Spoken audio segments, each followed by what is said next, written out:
বায়ের নিচে জের আছে, হা এর নিচে খারা জের আছে। বাজির বি হা খারা জের হি, বিহি। এখানে কেন টান হয়েছে? খারা জেরের কারণে। লাম জবল্লা হা উল্টা ফিস হু, লাহু। এখানে কেন টান হয়েছে? উল্টা ফিস হওয়ার কারণে। হামজা খারা জবর আ, ওয়া খারা জবর ওয়া, আ ওয়া। কেন টান হয়েছে? খারা জবর হওয়ার কারণে। ত জবর ত, গইন খারা জবর গ, ত গ।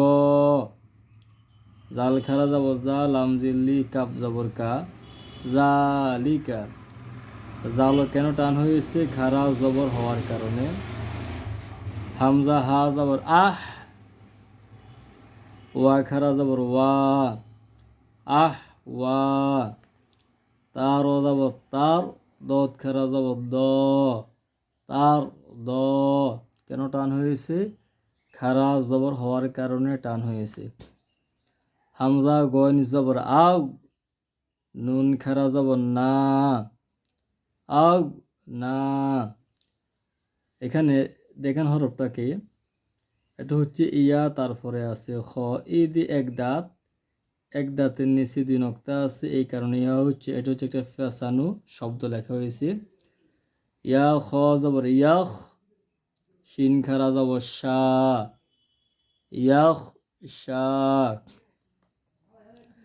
আইন ইয়াজির ই, সিন খারা জবর সা, ঈসা। জিরির বাম পাশে জজমলা ইয়া মদের হরফ, এই কারণে ই এক আলিফ টান হয়েছে, ঈসা।